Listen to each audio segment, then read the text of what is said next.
对于英国的军事实力，大兵当前听到的最多声音呢，就是英国不行了。那个曾经创造了无数辉煌的大英帝国，如今战力排名甚至还不如印度和韩国。但事实真的如此吗？今天大兵就带各位全方位了解一下如今英国的实力。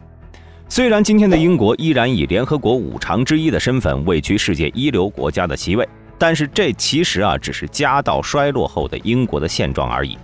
在200年前，英国的地位那可是无可置疑的世界头号强国。在19世纪，英国实力呢可以说是达到了鼎盛，其统治的领土总面积超过了3300万平方公里，上面生活着大约有4到5亿人口。这意味着当时的英国统治着这个世界大约1/4的领土和人口。当时英国的殖民地和保护国遍及世界，北美的加拿大、南美的秘鲁、太平洋上的澳大利亚和新西兰、亚洲的印度、非洲的南非。总之，在全球的24个时区里，任何一个时区都能找到英国的领土。这也代表着在大英帝国的领土上，太阳是永远不会落下。于是，在继16世纪的西班牙王国之后呢，又一个日不落帝国诞生了。然而，如此庞大的帝国也难逃盛极而衰的规律。如果说1战的爆发是将英镑拉下国际货币的神坛，那么2战的冲击则让英国背负起了全世界最大的债权。这一连串的打击，让这个曾经的帝国不得不退出了争霸世界的舞台。曾经超过3000万平方公里的领土，如今只剩下不列颠和几个小岛，总面积不过20几万平方公里，不足鼎盛时期的1%。但是这却并不代表英国不行了，毕竟瘦死的骆驼比马大，凭借大英帝国纵横世界几百年来积累的丰厚家底，当前的英国依然是这个世界上不可忽视的一股强大力量。首先，军事方面，由于2战之后呢，英国殖民体系的崩塌和战争消耗过大，使得英国不得不放弃军事建设，把重心放在了经济方面。尤其是在苏联解体后，2大阵营军事对抗也已经不再需要了，英国更加没有了军事上的压力，于是进一步放飞自我，开始刀枪入库，马放南山，军事力量不断缩水。所以，当前英国的军事实力从纸面上看并不强，比如在军队规模方面，偌大个英国的常备军人数居然只和以色列差不多。但是任何一个能在国际领域有着举足轻重话语权的国家，都必然具备着强大的军事实力。虽然在今天的全球火力各国军力排行榜中，英国只是位列第8，甚至被印度、韩国等后起之秀超越，但是由于这榜单仅仅计入了英国的常规力量，因此并不能完全体现英国的实力。但是即便如此，英国的军事力量也依旧是全球前10。据了解，英国是目前北约第4大常驻武装部队来源，现役部队总数21万，军队的规模限制了英国军力的排名。但是英国的军费排名是其体现部队装备水平的重要参数。2022年，英军军费预算为680亿美元，排名世界第4。可以看出来目前英军走的是精兵化的道路，部队规模不在其主要维持的目标里面。但是只要英国进入到战争状态，排名世界第4的军费实力无疑可以快速武装动员起一批规模庞大、装备精良的大军。接下来咱们来看一看如今英国的实力。以英国皇家海军目前的实力来看，即便是放眼全欧洲都是很强的，无论是吨位还是规模，英国海军都能站稳欧洲第1梯队，甚至是第1的位置。英国皇家海军共有 4.5 万人，包括海军陆战队7900人，主力装备为2艘伊丽莎白女王级航空母舰。该舰是皇家海军最新的大型航空母舰，它是一种采用短距滑跃起飞、垂直降落的双舰岛多用途航空母舰。该级舰呢，一共建造了2艘，分别是伊丽莎白女王号和威尔士亲王号。这2艘满载排水量 6.5 万吨的航母下水，也标志着英国重回大型航空母舰时代。伊丽莎白女王级航空母舰长280米，宽73米，吃水深度 9.9 米，满载排水量65000吨。它的动力系统采用了 IFEP 综合电力推进系统，总推进功率108兆瓦以上，最大航速27节，最大续航1万海里。能够搭载40架左右的舰载机，包括4架直升机和36架 F-35B， 其机库最多可以容纳25架 F-35B。由于英国海军缺钱，伊丽莎白女王级的2号舰威尔士亲王号无舰载机可用，面临裸奔的尴尬场面，只能先搭载直升机，成为一艘超大型的2栖攻击舰。而除此之外呢，皇家海军还有6驱12护，再加上一艘凑数的胜利号风帆战列舰，其中呢6艘驱逐舰就是著名的45型。这款舰艇呢是英国在退出 NFR90 计划后自己研发出来的。其实从客观上来讲，45型的出勤率并不高，其动力系统也不怎么可靠。但造成这一切的主要原因，还是因为皇家海军总是喜欢尝试新技术。从现代航母的3大舰，到45型的全电推和女王级的综合电力，这都无一不体现着皇家海军的探索欲。该舰的满载排水量为7350吨，舰上装备有一门114毫米主炮和48个席尔瓦 A50 垂发单元，用于发射紫苑1530防空导弹，而鱼叉反舰导弹发射架。目前呢，仅有3艘45型装备，在舰体的前后分别部署了一门密集阵近防炮。由于该舰艇使用的是全电推进，其最大航速为32节。这款舰艇呢，其实和地平线很是相似，无论是从外形还是垂发等来看呢，但毕竟还是皇家海军。英国在动力上大胆采用了全电推，而且其主雷达也选用了自家的桑普森有源相控阵雷达，比地平线的防空能力要强出不少。如今关于45型的升级计划也已经出炉了。根据海军新闻网站日前报道，英国国防部正式宣布将升级6艘45型防空驱逐舰。这次升级主要是为了让这些防空驱逐舰首次具备弹道导弹防御能力，这让英国成为欧洲首个具备这一能力的国家。为此，英国国防部授予了 MBDA 欧洲导弹集团3亿英镑的合同，将由英国、法国、意大利3国的国防企业共同实施。至于在护卫舰方面，皇家海军现役的12护全部都是23型，这是英国在上世纪90年代开始服役的一款护卫舰，其满载排水量为4900吨，装备有一门单管114毫米主炮、2座双联装324毫米鱼雷发射管，以及2门单管30毫米副炮和32单元垂发版海狼防空导弹，后改装为海兽体。这主要呢还是因为海狼只是个射程10公里的点防空导弹，而升级为海兽体之后呢，其最大射程可以达到45公里，已经可以当做区域防空导弹了。至于那2门单管机炮，说实话，大兵个人觉得是没什么用处的。毕竟这玩意儿虽然在马岛战争中能够发射夜光弹干扰阿根廷战机投弹，但到了这个年代，应该没有人扔航弹了吧？而除此之外呢，英国也已经开始了多款护卫舰的项目，其中包括了26型、31型、32型。那么其中26型呢是新的反潜护卫舰，目前已经有3艘开工，首舰也即将下水，其满载排水量高达8000吨，装备有一门单管127毫米主炮和48单元垂发海兽体防空导弹，以及24单元 MK41 垂发。未来应该会装备反潜导弹，其动力为柴电燃联合，最大航速26节。到了当地时间11月15号，英国首相苏纳克称，为了应对俄罗斯的威胁，英国将在建造5艘26型护卫舰，预计最晚在本世纪30年代中期完工。也就是说，在2035年左右，英国将拥有8艘26型护卫舰。至于31型则是一款多用途护卫舰，目前已经有1艘开工。其满载排水量为5700吨，装备有一门单管57毫米主炮和24单元垂发海兽体防空导弹，它的最大航速为28节。而最后的32型呢，目前还处在设计阶段。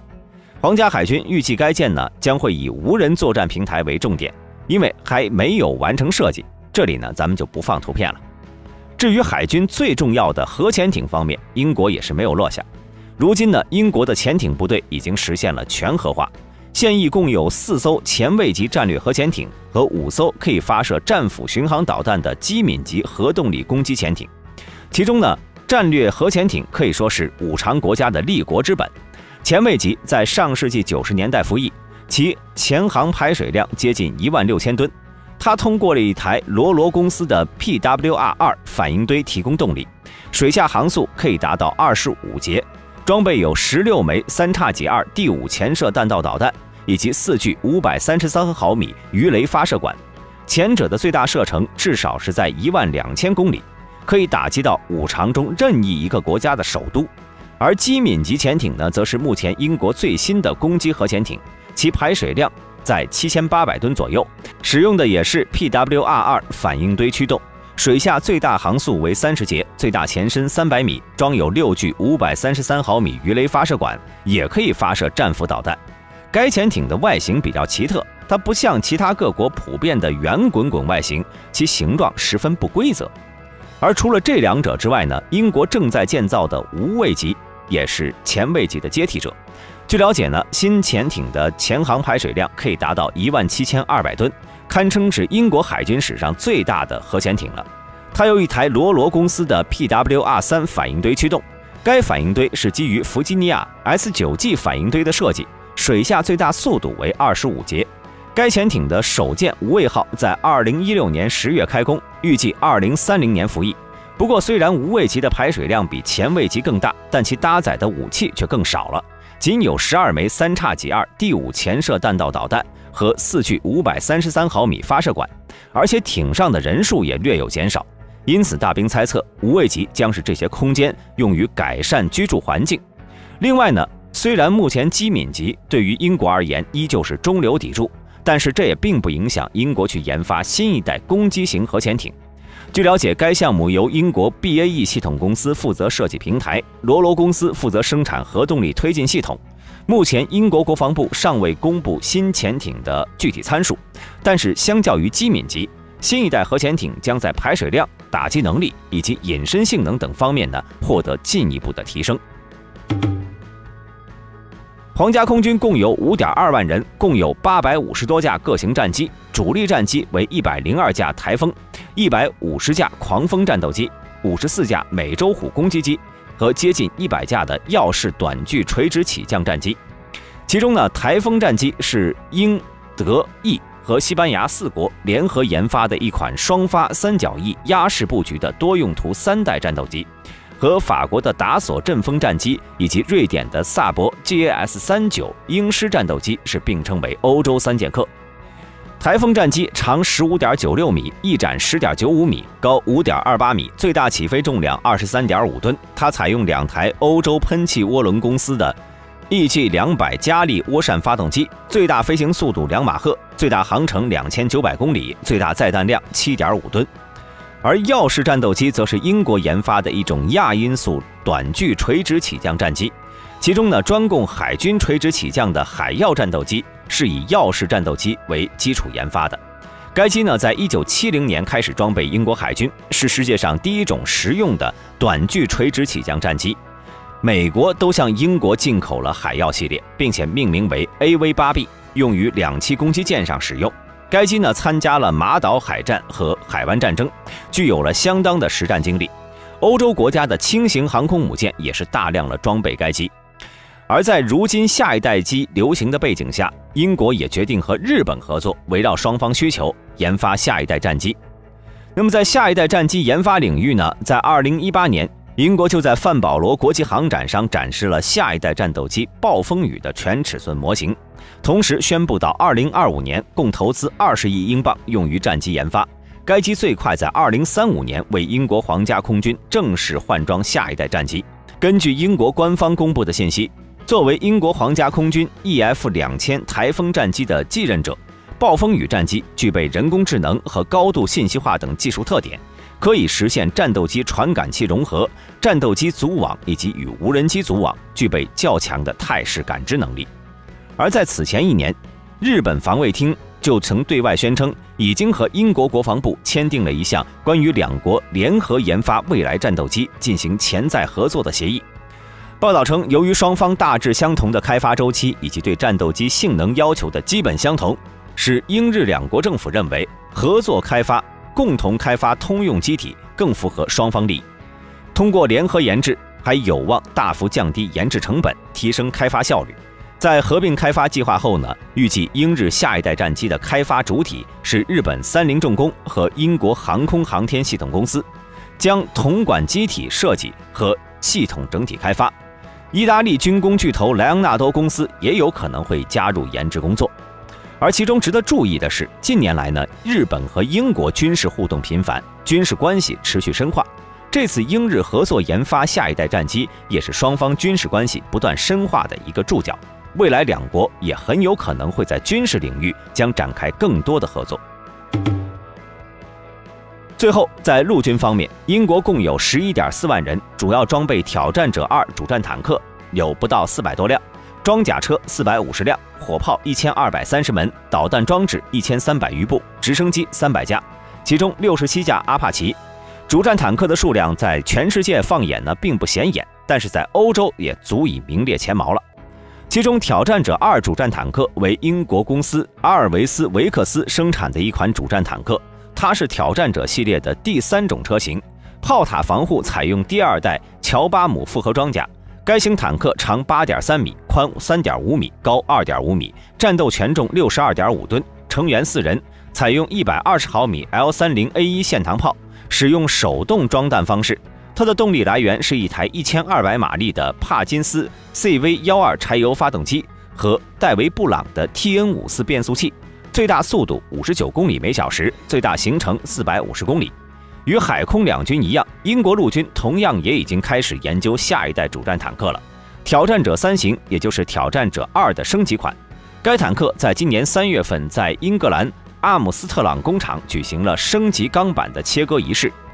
此前，英国在关于挑战者2型坦克的升级问题上已经讨论了很多年。如果往前追溯的话，要从2005年说起。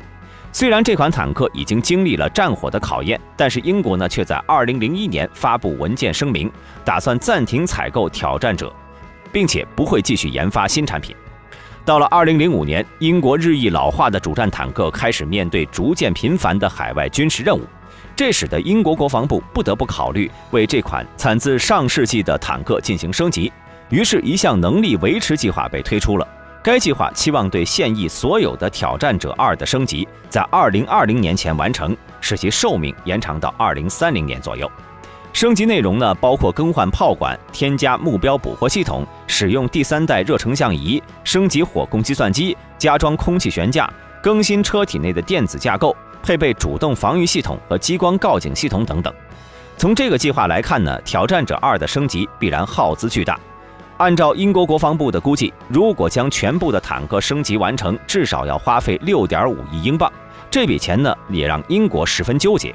直到2021年，随着约翰逊在2020年底推出了竞争时代的全球英国理论，军队也在第2年下发了竞争时代的防御文件。在文件中对陆军的规定中明确标明，现有的227辆挑战者2型将有79辆被退役，剩余148辆会直接被升级成挑战者3型。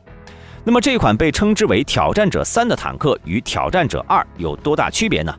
这里大家要明确一点啊，挑战者3并不是一款重新设计的坦克，它是在2的基础上进行大范围升级改造而来的产品。其中呢，该坦克的主炮将采用莱茵金属公司的 L55A1 型120毫米滑膛炮，来替换掉挑战者2原配的120毫米线膛炮。这种主炮除了可以发射常规弹药之外，还可以发射该公司最新研制的可编程弹药等。而原本挑战者2的炮塔也将会更换为莱茵金属开发的数字化多功能炮塔。在防护方面，新型坦克将添加模块化装甲和战利品主动防御系统2种新的保护措施。